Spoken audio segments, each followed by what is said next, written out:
Deputy Mayor Litvak. Yes, good morning. Good morning. The sheriff is in Davis County, so I'll be doing the UPD update. Wonderful. Thanks, Maz.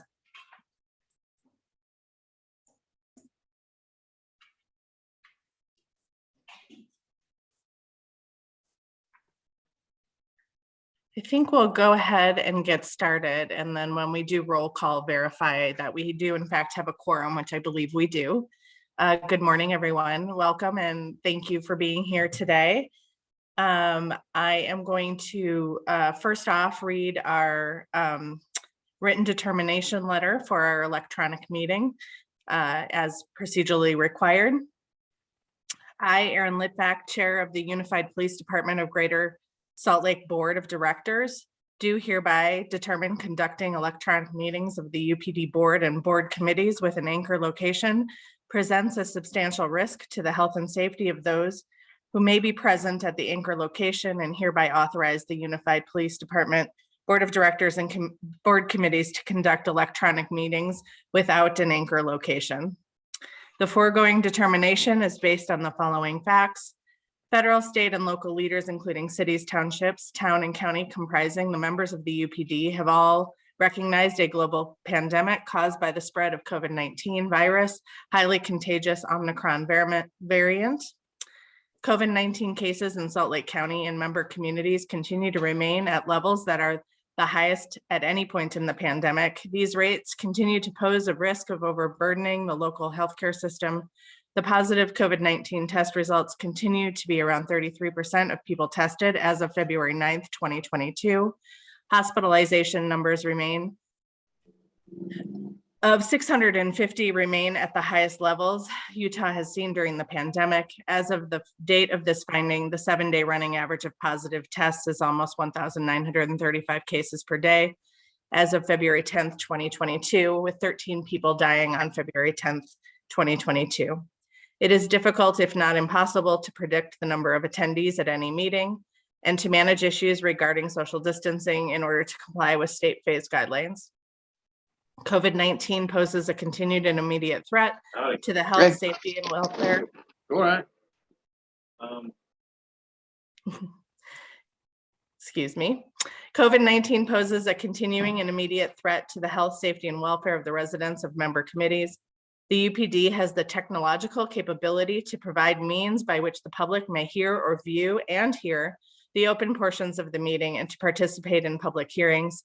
This written determination shall be included in the public notice of the Unified Police Department meetings and shall be read at the beginning of an electronic meeting held without an anchor location. The public notice of any meeting conducted pursuant to this written determination shall include information on how members of the public may hear or view and hear or make a comment at the meeting. This written determination shall take effect and will expire 30 days after the date written below or until revoked, whichever is earlier. This written determination shall be filed with the public notice website and maintained in the offices of the Unified Police Department offices, dated February 11th of 2022. Thank you for bearing with me while we review that notice. I will turn the time over to Harmony. If Harmony, you'd be willing to take a roll call, please. Yes. Director Bradley. Here. Director Brems. Present. Director Daly. Here. Director Flint. She let me know she was going to be logging in, but she has not signed in yet. Director Keegley. Here. Director Litvak. Here. Director Olson. Present. Director Peterson. Here. Director Prokopis. Here. Director Silvestrini. Is not signed on yet. Director Stevenson. Here.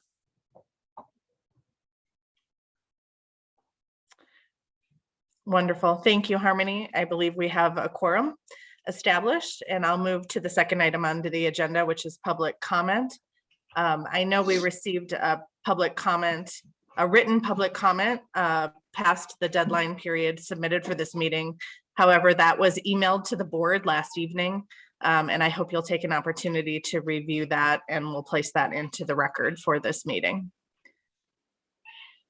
Any other comments, Harmony, that need to be shared beyond that? I have not received any additional comments.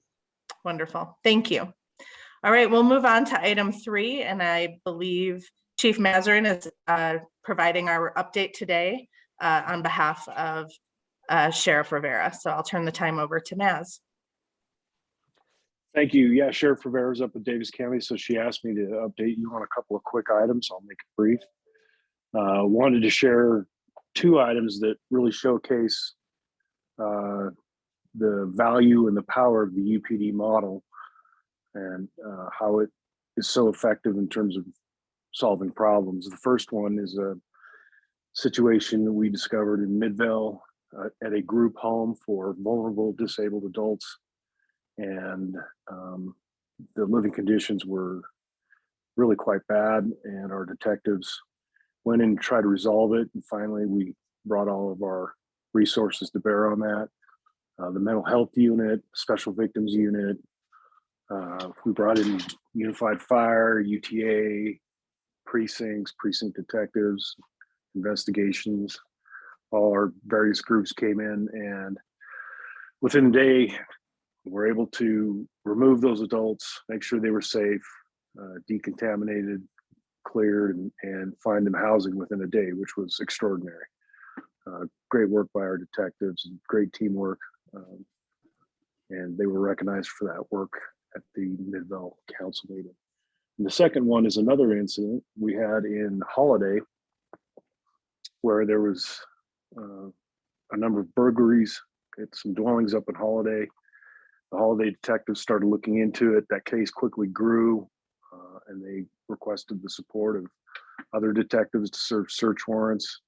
Before we knew it, we had interrupted this massive, prolific burglary ring that has victimized people all across the entire valley.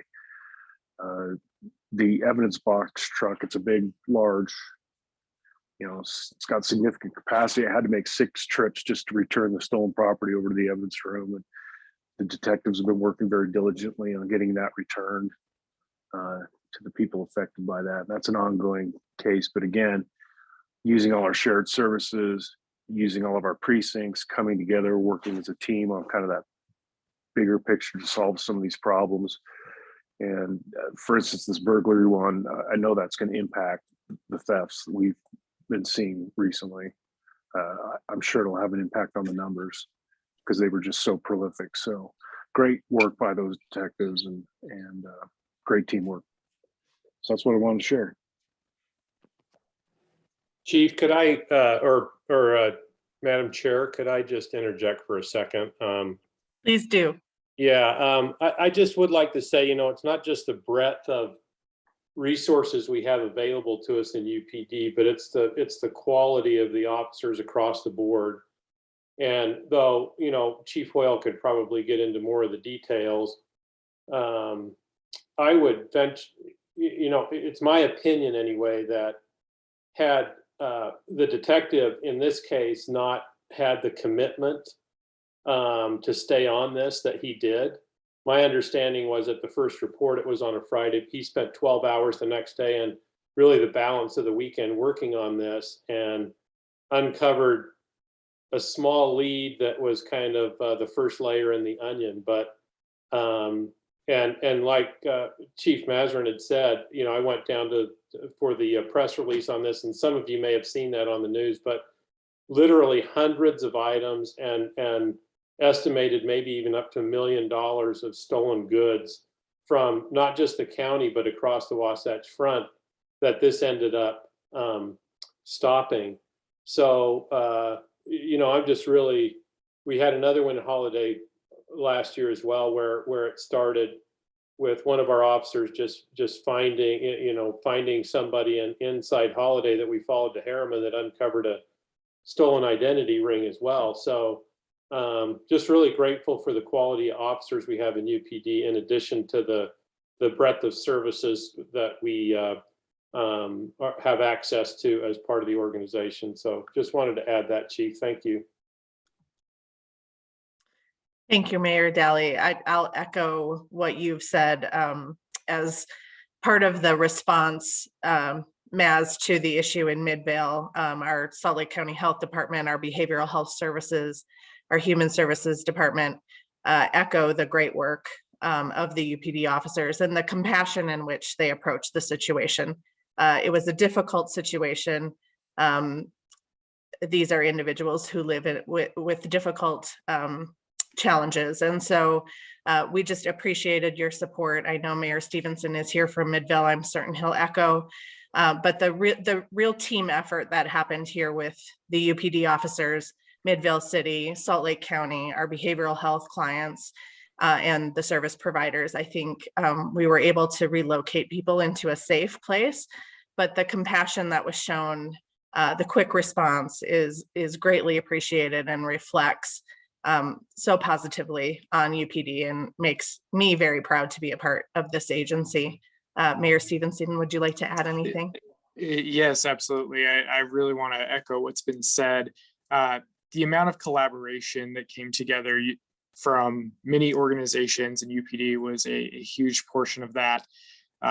It was a really intense and awful situation that was happening, and the fact that we found housing for every single individual.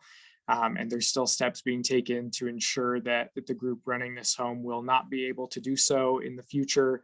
And I just really appreciate the collaboration that's happened, and for awful of the situation that it is, that we at least got these individuals into safe housing. So thank you, UPD. Wonderful. Thank you very much, everyone. We'll move on to our next agenda item. I'll turn the time over to Harry. I'm sure you're all anxiously anticipating this wonderful annual training that we do, which is our Open and Public Meetings Act annual training. Harry, I'll turn the time over to you. Thank you.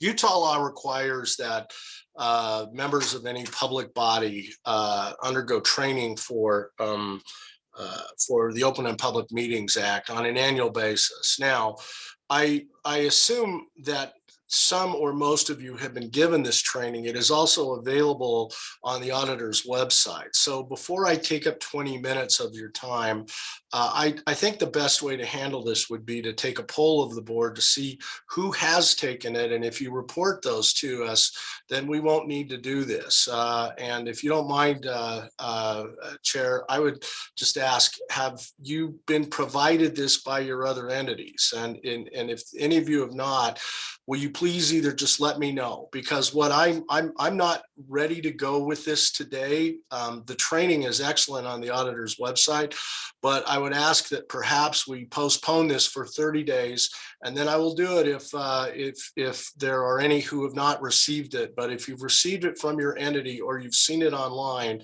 you don't have to take it twice, but it does have to be done once, and it doesn't have to be done at the first part of the year, although it certainly makes sense to. So if that's okay, so I don't take up all this time, perhaps in our next meeting, I think if we can just certify that everybody's had this, we can do that. Okay. Are board members comfortable with proceeding in that vein? Absolutely. Wonderful. Yes. You mean you don't want to listen to me?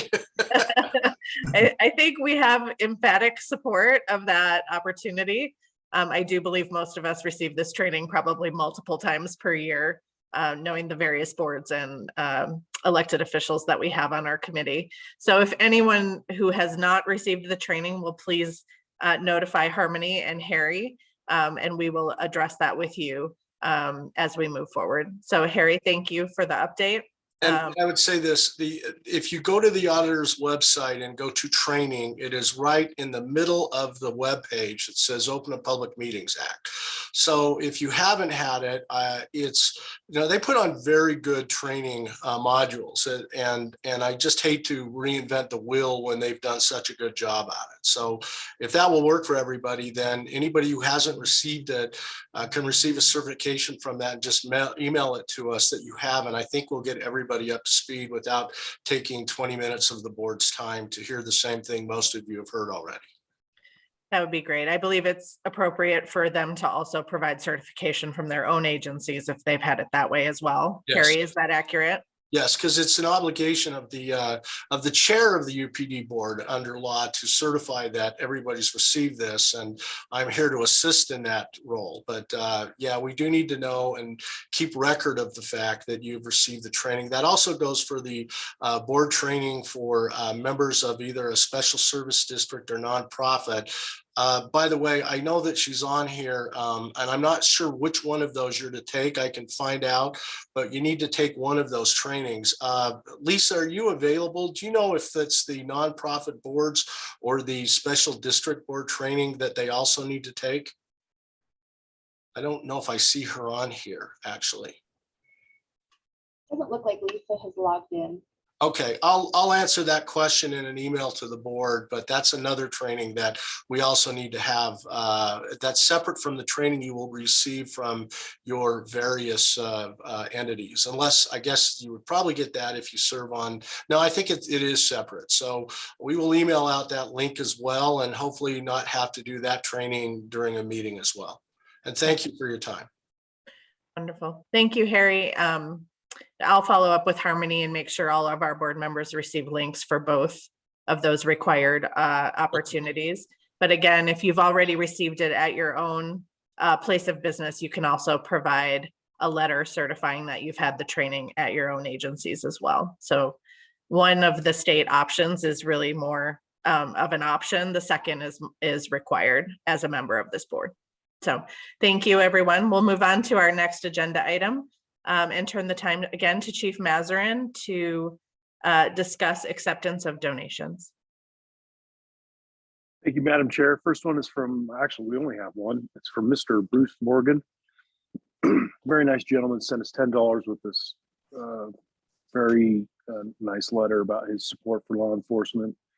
And if I remember correctly, he's a former veteran, or he's a veteran and former military police. So it's really kind of touching, and so we ask that you accept that donation. Wonderful. I'll entertain a motion. Rob Daly, so moved. Dave Olson, second. Thank you. We have a motion and a second. All in favor, please say aye. Aye. Any opposed? Hearing none, we've accepted that donation, and thank you, Chief Mazarin, for sharing that information and about the kind letter from the gentleman. We'll move on to our next item, which is our resolution related to surplus items. Again, Chief, it's up to you. Thank you. You'll see in your packet, we only have 4 surplus items, vehicles, some of the older ones in the fleet that we're getting rotated out so that we can get them replaced. There was a list of those items in your board packet. If comfortable, I'll entertain a motion. So moved, Carolyn. Thank you, Carolyn. I'll second. Jim Bradley. Thank you, Jim. All in favor, please say aye. Aye. Aye. Any opposed? Hearing none, we have approved that item. Moving on to our next agenda item, which is upcoming subcommittee meetings. We do have one coming up in the first part of March. The Budget and Finance Committee meeting will be Tuesday, March 8th at 8 a.m. Are there any other of the subcommittees that are planning to meet that we are not aware of or was not listed on here? Madam Chair, the Taylorsville Negotiating Committee may schedule a meeting. I'll explain the details of that in our closed session. Wonderful. Thank you. Jason? Yeah, we're going to be planning a benefits and compensation committee meeting here in the next couple weeks. We just got a new broker for our benefits, so I'm coordinating with them some available times that they can come and meet, and then I'll reach out to Councilman Brems and we'll get a date set. Okay, for those of you sitting on that subcommittee, then expect to hear about a meeting coming up. All right, we'll move on to our next agenda item, which is the approval of our January 20th minutes. Rob Dowdy, I'll move approval. Thank you, sir. Also, Carolyn, second that. Thank you. All in favor? Aye. Aye. Any opposed? All right. We will move on to agenda item number 9. I would say we're cruising through this meeting today. This might be the shortest UPD meeting on record. I'll entertain a motion to go into closed session to discuss pending and reasonable imminent litigation. So moved by Carolyn. Second. by Al. Thank you. I have a first and a second. I believe this is a roll call vote, and I'll turn that over to Harmony.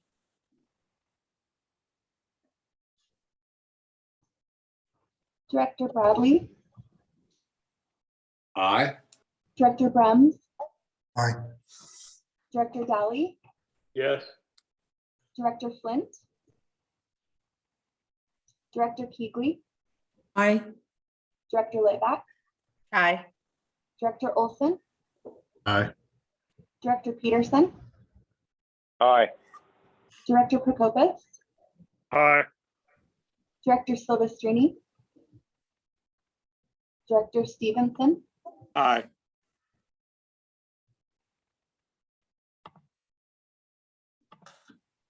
All right, thank you. We'll go into closed session. And Harmony, do you need a minute to accommodate that? yes, I'll just make sure everyone's out of the meeting that needs to be removed, and I will stop the live stream and recording. Harmony, Jeff Pickett needs to remain in the meeting. Okay. Please let us know when you're ready.